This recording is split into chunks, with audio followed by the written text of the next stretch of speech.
very often. I am really curious to see what's going to happen in this best of 3, but it should be a good one. Well, all right, Roddy, we're here in this first game of the best of 3 on Blue Shift. In the top right-hand side, coming all the way from Korea, it's SOS. Or as some call him, $O $. And in the left bottom side of Blue Shift, we're looking at the main base of the man who had the best year in StarCraft 2 of his professional career. Can he close it out here? It is HeroMarine. And already I'm seeing a probe coming across the map after Pylon, and was it after Pylon? Yeah. Yeah, it was. So that's a quick scout out of him. And even little things like this, guys, like this is not the crazy we're talking about, obviously, but I will tell you from HeroMarine's perspective, that does strike him as odd. This probe is showing up quite a bit earlier. There's the first thing that's going to happen. It's going to be a gas steal. Now, HeroMarine was not necessarily posturing to necessarily take that, but of course he won't have that option available to him now. And that does narrow down the possibilities for SOS, but also makes things weird for HeroMarine. He's like, is this the beginning of something else that you have in store for me? I mean, we're talking about things being weird and odd, and this may not seem like the craziest thing ever, but if you're HeroMarine, you're like, what? Why do you send your probe to the other side of the map that early? And the reason why this obviously hurts Protoss builds is that probe could have been gathering minerals right now. It could have been mining gas, because you don't even have proper saturation that early on. Now he also steals a gas, and that's not something that normally Terran players will really be shocked by. It's like, okay, you want to take my gas, so what? But when the stakes are this high, when the stage is this big, you're like, okay, like what is going to happen here? Is this going to be some really weird game where you're going to chrono boost units? Is something else being proxied? Now HeroMarine cannot make the Reaper because he probably feels he won't have enough gas for the rest of his build if he decides to do that. So he's going to open up with a Marine. So now I think it's very important that HeroMarine gets a bunker quickly, Jeff, because there is no ramp going into the natural here on Blue Shift. And the good thing about this is that HeroMarine did actually spend the resources to send his SCV across the map and scout, and he will see the Zealot coming out. Now, the Zealot in and of itself is not the biggest and scariest thing in the world, but like Roddy already pointed out, the Reaper would be what will eventually chase down something like a Zealot. But with just a Marine, a Zealot can become very powerful, so that bunker is going to be necessary, but also a little bit scary, Roddy, because a single Marine or two in a bunker, that's not going to hold off a Zealot either. It can run right past. So the weirdness starts early and often with SOS. There's going to be a nexus behind that, and we're going to wait and see what kind of tech choices he makes as the Zealot begins its attack.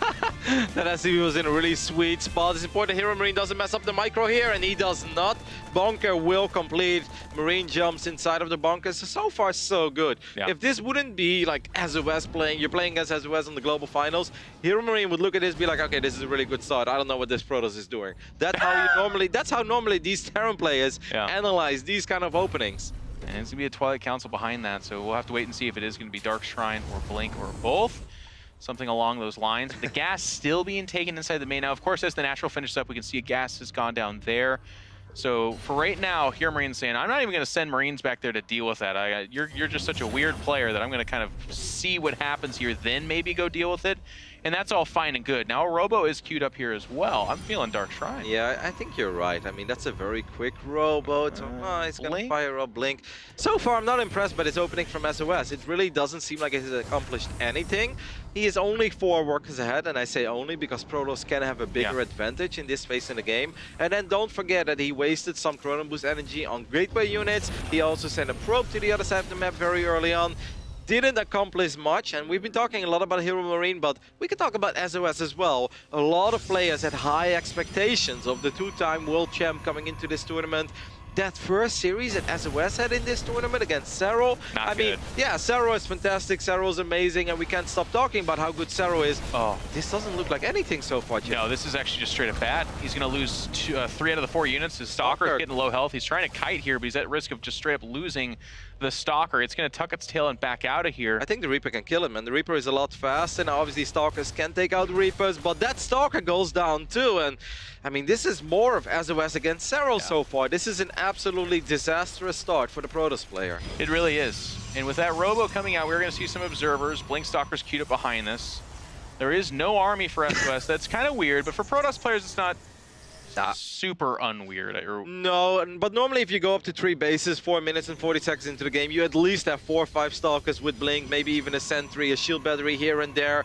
He was taking his third nexus of 3 army supply, of which 1 was an observer. Okay, a little greedy. Yeah, We'll call it a little greedy. I mean, how about double forge on top of that, Roddy? Yeah, I don't know what I'm looking at. And now this Reaper is getting a 5-minute scout, which is also unusual. I know this sounds like Roddy and I are picking on SOS right now, but I do have to kind of just illustrate how I'm trying to use like caster polite language right now. This is bad. This is quite bad. Where's the observer? Can we take a look at it real quick? Did the observer 2 observers actually. Did the observer see this army move out? No, did he F2 or something? It almost felt like he F2'd his observer back. The Stalkers are now in a very awkward spot because the Marines are already on the right side. And this means SOS is going to be, okay, this is I think it's actually good for SOS. There's no medevacs here. The unit count is not super impressive. I want to see that tank fight. Come on, HeroMarine. What are you doing with that tank? That tank could have easily fought these Stalkers. Yeah, exactly.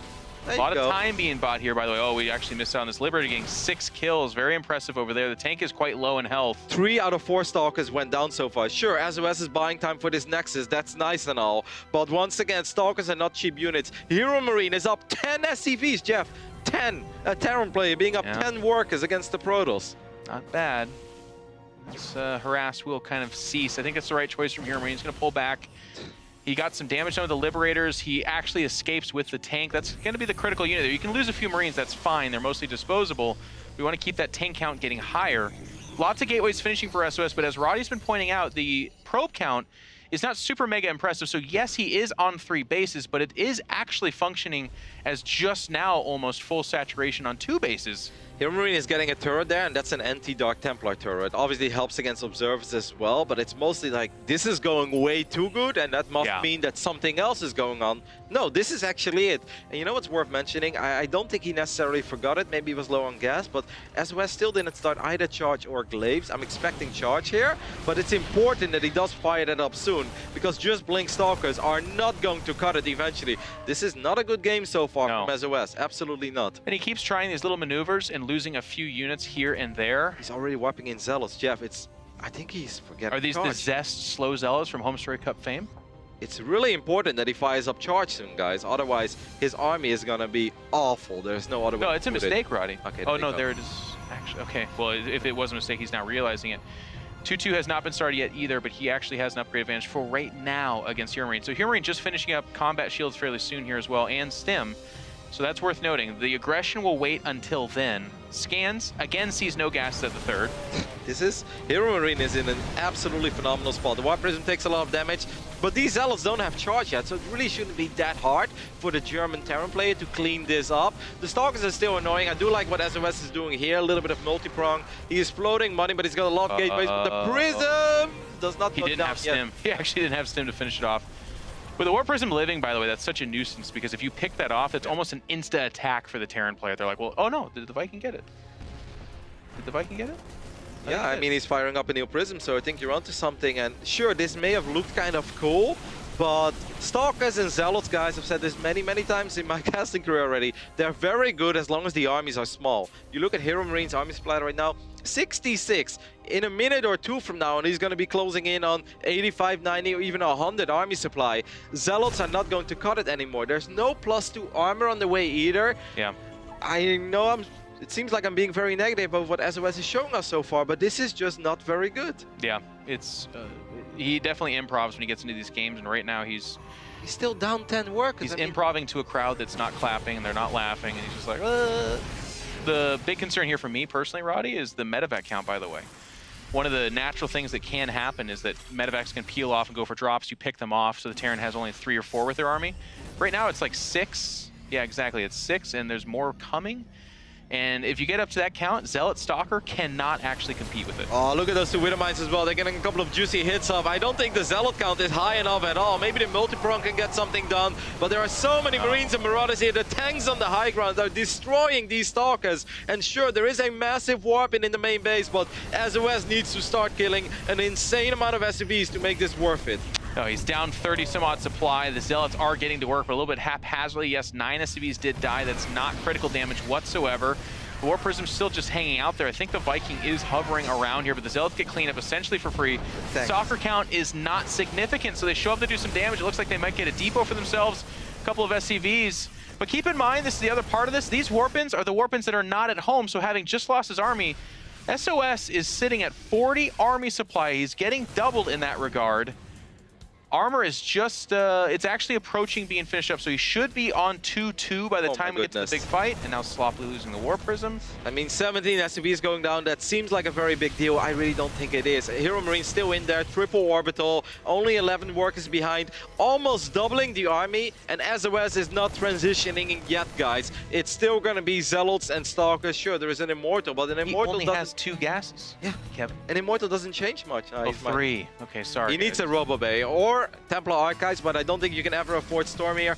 SOS is in an insane amount of trouble. This is not looking good at all for the 2-time world champ. He's setting up an army to try and get a flank on this, but with it being a Bioforce, the flank doesn't actually matter as much. There's the Terran unit's going to try and kite backwards. This is about as good of a fight as you can ask for from SOS, and he is going to be able to push this back. But my concern here is that that was his trap card, right? Like the flank was as good as it gets for him. There is no other follow-up to this. Unload. HeroMarine playing with fire. Well, he's going to unload, and he actually could turn this around. He's just lacking the confidence, I suppose. I mean, sure, there is +2 armor right now that makes these gateway units a little bit stronger. This was indeed as good as it's ever going to get for SOS. And I think that HeroMarine maybe got a little overeager there. All of his forces were not at the same place, because if they were, 0 chance for that Protoss army. Scans looking for that 4th base. It's going to actually be up there in the 12 o'clock area and is mostly saturated. So SOS still playing the tune of, he's approaching 3-3 upgraded gateway units, Zealots and Stalkers. That's it. There is no Templar Archives, there is no Robo Bay, there's no Stargate, of course. He's not taking additional gases, so this is going to be what he's going to do to try to close out the game as soon as possible. Liberator is going to spot this War Prism here. That is an awesome heads-up call for HeroMarine, so he can get a couple of units in position to potentially deal with this. Oh, +3 attack. That's kind of weird. That's a gimme here. Yeah, this army is going to get slaughtered for HeroMarine. HeroMarine, I mean, forward. A couple more moves like that. Yes, HeroMarine's still up in supply, and he's just trailing in 10 workers, but if he loses 3, 4, 5 medevacs and his Bioforce starts to get pretty lackluster, he hasn't started 3 armor either. Actually, he hasn't started 2 armor. He's about to be behind a good 3 upgrades or so if this continues this way. Yeah, he's starting +2 armor right now. That's indeed a little bit sloppy, but Widow Mines and Ghost are still going to absolutely slaughter gateway. I agree. It's just that he's doing everything he can to give SOS that opportunity. No, you're right, you're right. A minute or 2 ago, I thought this game was pretty much over.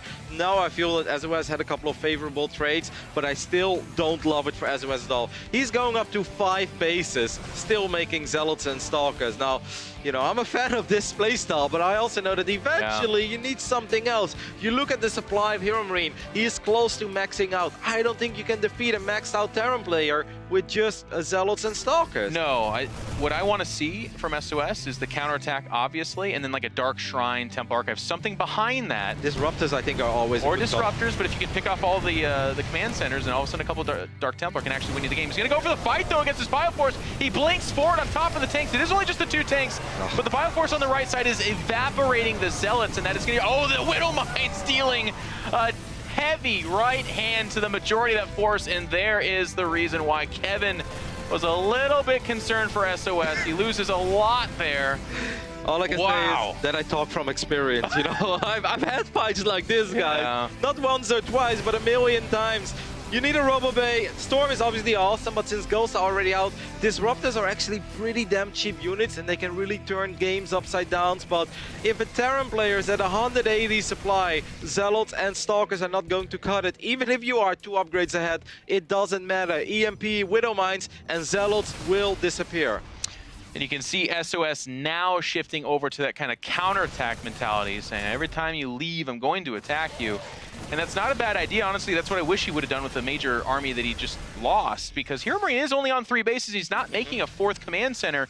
So if you get a mid-map and you start attacking back there, it's still dicey, obviously, but maybe you can get him to make a weird choice. No, I think you're spot on. If SOS keeps counterattacking, then maybe the 5 bases can really come into play. But if he's going to fight his army, he's going to need some miraculous dodges on those mine hits. And he's going to try to fight into not only the mines, but also these Liberators are set up here. The Terran Force bot is just stimming forward, and that's going to be it. SOS is going to jump in there. His own force field's kind of working against him. The Zealot's not really finding the pathing they want.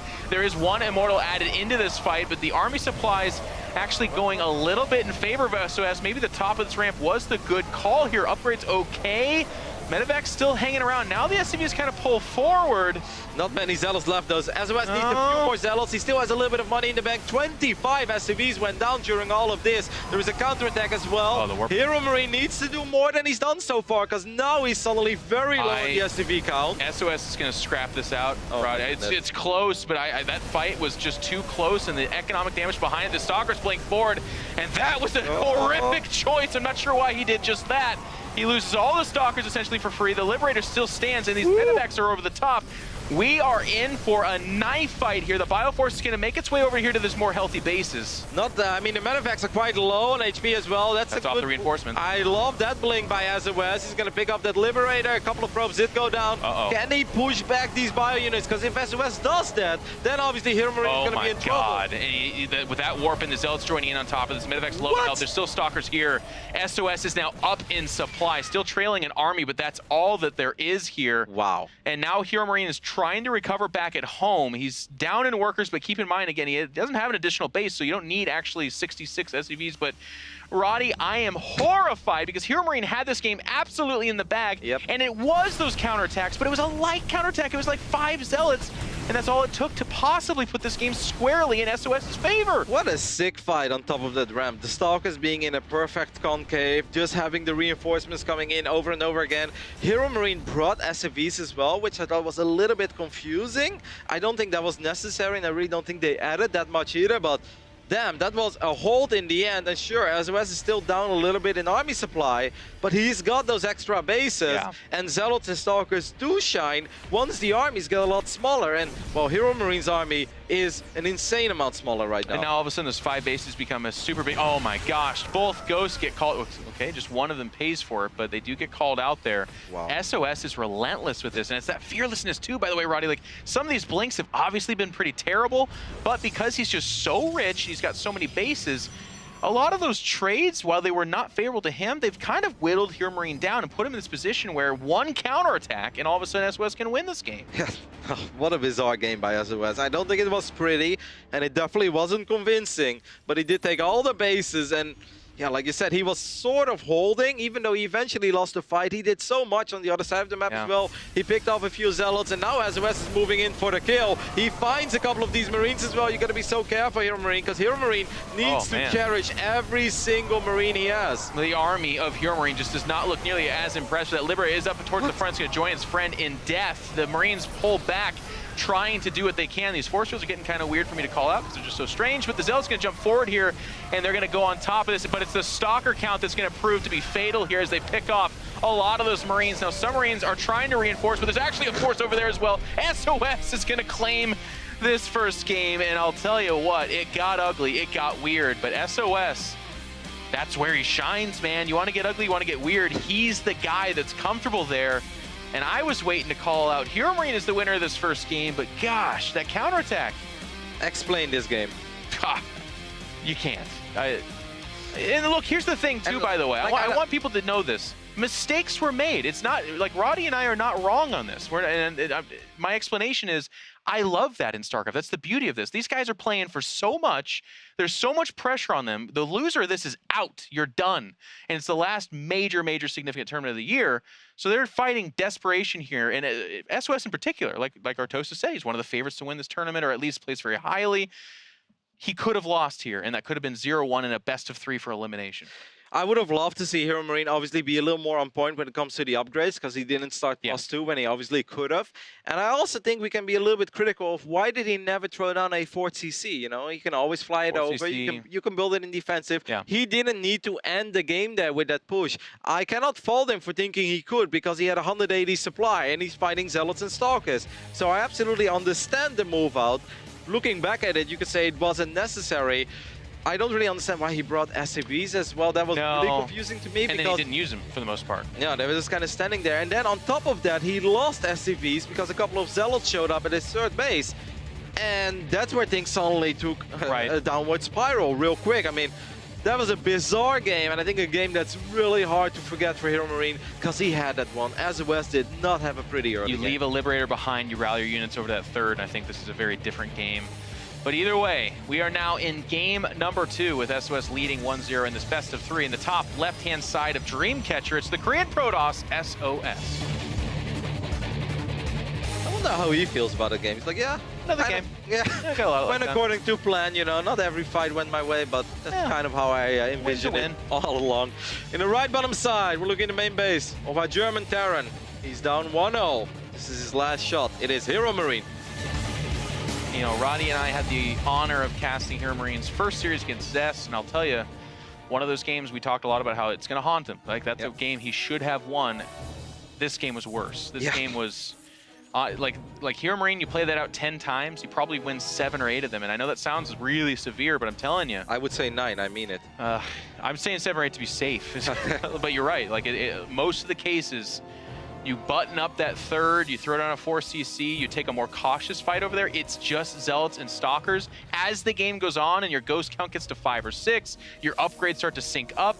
You max out on Zealot Stalker, there's not much more that you can do with that. You can only fight or maybe counterattack, and the Terran is the one that gets to have more options as the game progresses. To explain maybe to some of the viewers, why did HeroMarine attack if he didn't really have to? Because technically, I know it looked like SOS had a big economic advantage, but that really wasn't the case for the majority of the game. Having more bases doesn't necessarily mean you have a much better economy. Right. Sure, he had a slightly higher mineral income, but even that was close because of the triple orbital command. I think that HeroMarine moved out because he felt this is my moment to only fight Zealot Stalker before either Disruptors, and Terran players hate Disruptors show up, or maybe Colossus, or that Templar transition finally kicks in. He felt this is my moment to fight Zealot Stalker, this is where I'm going to end the game. But SOS wasn't transitioning, and as long as the Protoss is not transitioning, then it's up to the Protoss to force the fights, because the longer it goes on, the worse that composition becomes. Well, to put it differently, Kevin, I think HeroMarine moved out because he thought he was going to win. Yeah. And that sounds really simplistic. A lot of people are like, don't you always move out to win? No. A lot of times you move out to win positioning or to do some damage to potentially win later. HeroMarine, I believe, pushed out literally because he thought we're one fight away and then you GG and I win this game. Yep. And he wasn't entirely wrong. It's just that he didn't kind of cover his bases quite literally. And the defensive... And the fight went better than I think. I mean, I didn't go into it thinking SOS was going to do that well. Same here. But ramp advantage is a big deal. Yep, I saw tanks on the low ground. I saw an insane amount of bio units. I saw a couple 2 Liberators, of mines. Yep.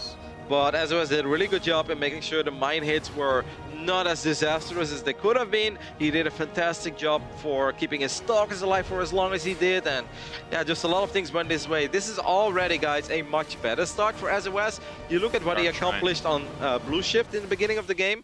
Not much at all. Now this command center is not even finishing up, and that's just like adding insult to injury, right? You said it before, it's hard to shake those games off if you're HeroMarine, and now this is how game 2 is starting. You're like, ugh, can't even finish my There's PC. a probe at the top right-hand side of the map. I believe it has not built a pylon, though. And I love that he actually took this Reaper and just scouted. So he sees the blinking Twilight Council. He knows that something is being upgraded there. Yeah, but compare this game to Blue Shift. CC has been delayed by a lot. 8 worker advantage already. Previous game it was like 4. Stalker survives. I mean, Blue Shift was a disastrous start, I think. This is... If both brigade units go down, it's a little bit ugly. This is nice though. The Reaper is actually finding a little bit of damage, but I still think SOS is a lot more satisfied with this start. Yeah. Certainly so. A couple of gateways being added behind this. This Cyclone has dreams of killing that Stalker. Unless it stops, it will not happen. And it will stop with some friends. So the Cyclone is going to sloppily die mid-map for nothing. And the good start for SOS continues to be good. I think he might just take the gold. Yeah, I think you're If he wants to play Zealot Stalker again, which... Oh, he's sending out this probe. I mean... Caster Curse is real. Like, that makes logical sense, and I agree with you. And then he's like, no, of course not. Might just be his 4th and his 5th base, though. I mean, if he played that style Blue Shift... You know what's good to know is that when you commentate SOS, he doesn't know either, is the best part. We're like, I think he's going to take the gold there. And he's like, I don't know if I'm going to take the gold there. Yeah, I am. I mean, I can't blame him, right? If you want to build Zealots and Stalkers, you don't want to mind gas. Yeah. might as well take the gold ones. The power of this style is that it's very hard for Terran to punish bases with only 2 meta effects, because Protoss feels a little bit like Zerg when they play this style. It's very swarmy, just an explosion of gateway units, a lot of Zealots being wiped in left, right, and center. The upgrades are in favor of Protoss because of Chrono Boost. So yeah, it makes sense. This is very nice because the Stalkers are way out of position. He is doing the same thing, by the way. And this is funny because this is what Zest did. Yeah. So poor HeroMarine, because he goes to that Zest match and his comments afterward were like, I didn't think he would do that. He's going to the SOS match where everyone's like, I don't know what SOS is doing. SOS is like, I'm going to do what Zest did. We're all doing the same thing, apparently. And here's why this is so hard for them, by the way, for our audience. This style commands the Terran to basically, because Terran feels this pressure to be out on the map, being busy, being aggressive. This style counters that. If you're out on the map, you're being aggressive, unless you get lucky, you're probably losing medevacs. You're probably killing insignificant probes against the 4 or 5 Nexus with a bunch of no gas being mined. It's a very combative style to ask the Terran to turtle to 3 or 4 bases, muscle up to 3-3, then move out. No, you're spot on. It goes against the nature of most Terran players, right? They want to be out on the map. They want to start trading, look for openings. Against this style, it's like Protoss is the Terran in the matchup. Protoss is looking for the openings, trying to get some economic advantage. And as a Terran player, can you go for a 2-base all-in? Sure, if you make a bunch of big bio units, and it seems like HeroMarine is doing this, by the way. It's just pure Widow Mine and pure bio units, but it's so tough to make that call, right? This is BlizzCon. This is your tournament live on the line. And it's scary. You throw down a Dark Shrine, you counterattack onto 2 bases. You don't have ghosts, you don't have scans after that, and you can actually just lose the game, especially with the gold base out there, by the way. Because with that commands is, where do you go? Do you go up towards the natural main? I think that's where you do have to go. Exactly. I think that was a mistake, by the way, in the game that HeroMarine had against SES, even though that was a slightly different game up to this point. The idea was the same. But you remember when HeroMarine kind of won a fight, but then he went towards the gold? I think that was a mistake, because then he gave SES more time to still warp in from 3 bases rather than the 2 bases that HeroMarine has, of course, right? So I think if you go for a 2-base build like this, you go for the kill. I love that SOS picks up the missile turret, because you mentioned DTs. Oh, yeah. It's something that HeroMarine has to be very concerned about. He actually hasn't added at all. He's not even thinking about it. Liberator's going to mostly come back, and then here's that push. It's going to go right down the middle of the map, and this is the army that's supposed to end this game, and I don't see it, Roddy. No, he needs more. He needs more firepower. Definitely needs more Marines. Like, having a couple of Marauders in the front is very nice, because they can tank a tiny bit. You have a couple mines, but you need a bigger bio ball. Yep. And it's hard watching this, too, because this becomes... You know what's interesting? SOS didn't start 2-2 upgrades yet. Sure. It feels like he's expecting HeroMarine to go for the 2-base. So he's waiting. Yeah, and he's like, you know what? I just want to get as many units out as possible. The mine count is starting to look pretty good here for HeroMarine, but if HeroMarine would know that 2-2 upgrades are not even underway. I mean, this is such an awkward game, right? Oh, this is going to hurt. And immediately the counterattack, so you're just not going to mine from the main, and I think with him mid-map, he actually just drags the SCVs away. Oh, he's actually going to come home, too. And there is the 2-2 queued up and a 4th Nexus. And it gets to this certain point where basically double gold. SOS says, yeah, I mean, if you're literally not going to come out off this 2-base all-in for that long, I will actually just take another base.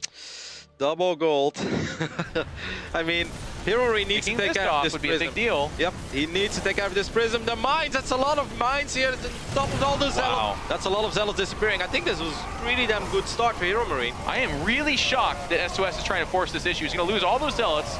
The Stalkers are just A-moving here, so they're shooting ineffectively into units that are getting healed. That's massive, though. Zealots up in the main off the F2 actually stopped fighting here, or they're trying to avoid these Liberators. Yep. I'll tell you what, I did not like this for HeroMarine. I still think he's behind, just positionally, but that was pretty bad for SOS, I want to say. Look at SOS, he's so hyper-aggressive. I mean, he's mining up that gold, he's setting up another gold base. I think the Prism got shut down, though. Did it? What happened? Yeah, it had to have, because it's dead now. Yep. All right, so this is it. HeroMarine doesn't have to worry about a Prism in the next minute of this game or so. He has a bigger army. He needs to get all of his units in the same place. Does he have the Widow Mine count, though? Only 3 mines at the moment. I mean, he has 30 Marines, so that looks good. He's getting shadowed by these observers the whole time. I mean, the Widow Mines are going to try to go down here. The Liberators are actually quite low in health. Zealot's giving chase here. He's going to back up. And that was massive for SOS. He just picked off all 3 Widow Mines. Finally, he does kill that Observer. Immortal out by itself, but this army is actually pretty big for SOS, and getting very simple. He's going to just fight inside the Liberator range here. He jumps on top of it. Stalkers blink forward. They're going to try to target down this Liberators. They do exactly that. and the Bioforce is getting whittled down, even if he somehow wins this fight. I don't know that he has the staying power to keep going. No, he doesn't. HeroMarine taps out. SOS is going to 2-0 the young German player in advance to that decider match to be played a little bit later. Roddy, it got weird. SOS came in with a game plan, though, and it sealed the fate of HeroMarine here. It felt reckless, and it was definitely hyper-aggressive, but in the end, SOS gets the job done. I think that game 1 was a miraculous victory. I still don't really understand how he did it. Game 2 made a little more sense to me because Dreamcatcher is good for that kind of playstyle with the gold bases as well. And yeah, reckless, but he got the job done. And that's, at the end of the day, what pays the bills. So SOS will move on beyond this match to face Zest a little bit later in an awesome PvP. One of those two players will not be playing next weekend at the BlizzCon quarterfinals and beyond, which is just an incredible thing to say. But yeah, it got sloppy, got weird, but he was able to seal that win. And the funniest thing for me is that he came into this with like a kind of meta thing. Like, it's a little bit weird, and he gave a signature hyper-aggression, but beyond that, it didn't get that SOS-y. Just a rough series for HeroMarine there. I think especially that first game that absolutely broke him, right? Like, you play a good game, you feel like you're in control. He was scanning bases left and right, and like you said, he moved out to win, and you can't blame him for it. I think everyone that follows a lot of TvP felt the same way, and for them to suddenly end up losing that game, that is so hard to mentally bounce back. Either way, we enjoyed it. Hopefully you guys did too. Let's see what Kalaris and the boys on the couch think about this best of 3.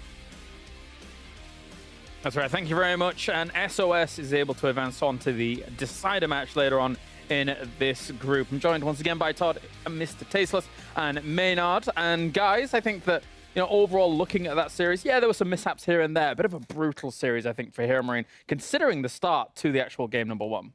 Yeah, honestly, in game number 1, I was looking at the supply, and he wasn't doing too bad. He was ahead for like most of the game. He just didn't take the right fights, and it feels like there was a lot of potential for a victory here for him. So kind of sad that he went the way he did. Yeah, it's kind of crazy because game 1 he was looking so strong, right? And he kind of had the right idea, but the execution just wasn't there. Yeah. And I think that is by far the most impactful thing that really happened in that whole series, because I think that's what then led him down the path where there was ended up dying.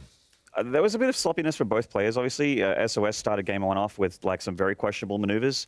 But it seems like the style that he managed to get into eventually, that really heavy mass gateway style, that Zest actually, you know, HeroMarine said that he was surprised by Zest's, you know, style, and that was exactly that. There's like tons of gateways, no disruptors, no storm, no colossi, just so many charge lots and stalkers and sentries. It just overwhelms. Yeah. And it just really seemed like HeroMarine is just uncomfortable playing against that style. And, you know, speaking of uncomfortable, I think it's going to be a little bit uncomfortable going back and watching that second game, I suppose, for HeroMarine, considering those gold base up towards the top right-hand side, gold base second take. It can be a bit of a nightmare when kind of playing in that situation, Maynard. Yeah, and he was pinned in so heavily into his natural as well. There just really wasn't any breathing room to get out there and try and do any economic to SOS, any economic damage rather to SOS. So he just, that much mineral income, you're never going to be able to stop, you know, just warping in zealots, which is basically all he needed to do in the end there from the mid game onwards. Yep, absolutely.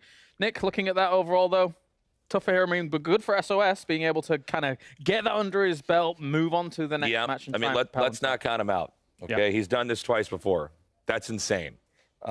So quietly, he's going to be moving forward, you know, through the tournament. Let's see how far he can actually go, because we've had enough times here at the World Finals where people are not necessarily thinking about SOS first and foremost, but he takes the whole thing anyways. I think he's going to need to shape up, though, if he's going to have any chance at winning this actual tournament. Like, sure, he might make it to the round of 8, but if he's playing like that in, you know, the group stage games, he's going to need to do better than that to beat some of the big games. That's right, yeah. We can talk about that in a moment, of course. We're ready to head over to the interview with Zest, who is moving on. Sorry, not Zest, even SOS. He got me confused for a second there. Blame me. Thank you very much, James. And I'm here with SOS. Congratulations. What a weird series. I want to talk about this game 1, what happened here. 축하드립니다, 우선. 근데 좀 약간 이상한 경기들이 나는데 1세트 때 대체 어떤 일이 있었던 건가요? 우선 1세트 하는데 좀 여기가 춥다 보니까 너무 신경 쓰여서 하다 보니까 실수가 너무 많았는데 그래도 상대 선수도 실수 다행히 많이 해줘서 이길 수 있었던 것 같아요. So for game one, I made a lot of mistakes. And actually, it's really cold in the studio. But hopefully, the opponent made a lot of mistakes too, and that's why I could win. And after such a game, how can you pull yourself together to focus again for game two?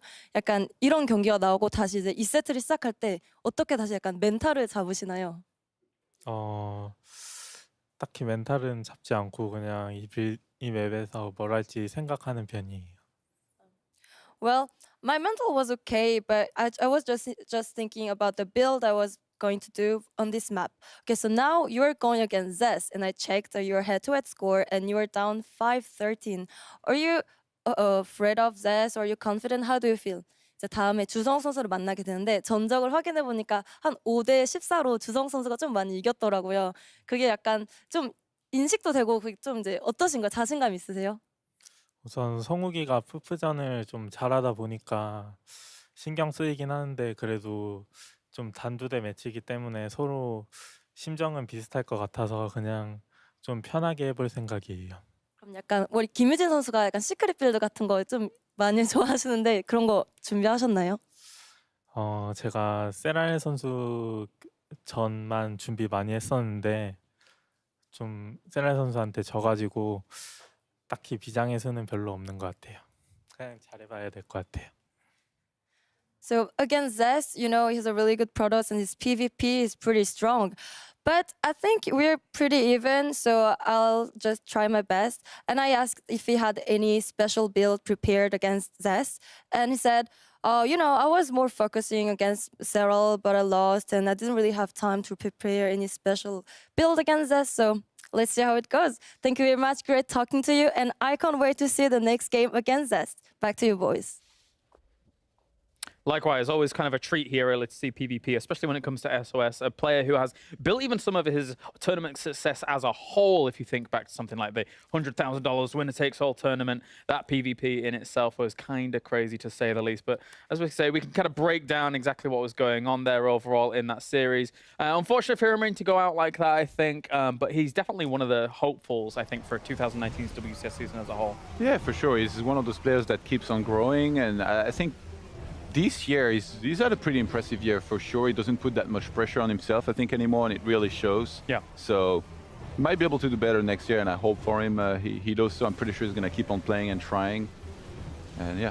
Yeah, Maynard, you've watched him throughout the WCS series, and again, unfortunate to go out. You're walking away with $14,000, so it's not that bad. It's but always a chance for more. As they say where I come from, it's not bloody bad, Claris. There you go, it's not bloody bad. It's I like that. 14K just for showing up is pretty good. But what impresses me most about HeroMarine, I mean, obviously he's an amazing player. Yeah. He's so composed, and he's not that old. Like, he's a very young kid. Yeah. You know, he started pro gaming at a very young age off the back of his brother. You know, his brother sort of the backstory is that he's, you know, he had that older brother sort of story where his brother was a gamer and then he followed his footsteps, then managed to sort of become that pro gamer and reach that level. And he's so composed for a young guy, and that's really impressive to me because a lot of people can't do that. Yeah. But it's a sign of a guy that can go really, really deep and have a very impressive career. Because the only thing I could really say about this is it's too bad in game one, the idea was there and the strategy I think was the right one, but the execution wasn't. And that sucks. You know, you get all the way to the end of the year, you get to this moment and you had conceptually what you needed, but you couldn't pull it off. Yeah, the back and forth that they really had. We saw it there. A lot of us in the back were like, well, you know, HeroMarine's got this. Yeah. But it did not materialize towards the very end. Someone who's also very composed, I think in a lot of situations, is SOS Maynard, and he kind of kept his composure throughout that. We even heard in the interview, he knows that there were a few mistakes, but he also gave HeroMarine and said that there was many mistakes there on the other side as well, which eventually led to the SOS victory. Yeah, a bit of a comedy of errors, I guess, in game one especially. Game two was a little bit tighter, but still a few mistakes. I think, but you know, to go back to what you said, James, I just really think you'll be hard pressed to find a player from Jin Air that cracks under the pressure here on stage. Like, even though it is BlizzCon, it's the biggest tournament of the year, and this is when you think that their composure would crack. I doubt we'll be seeing it from any of them.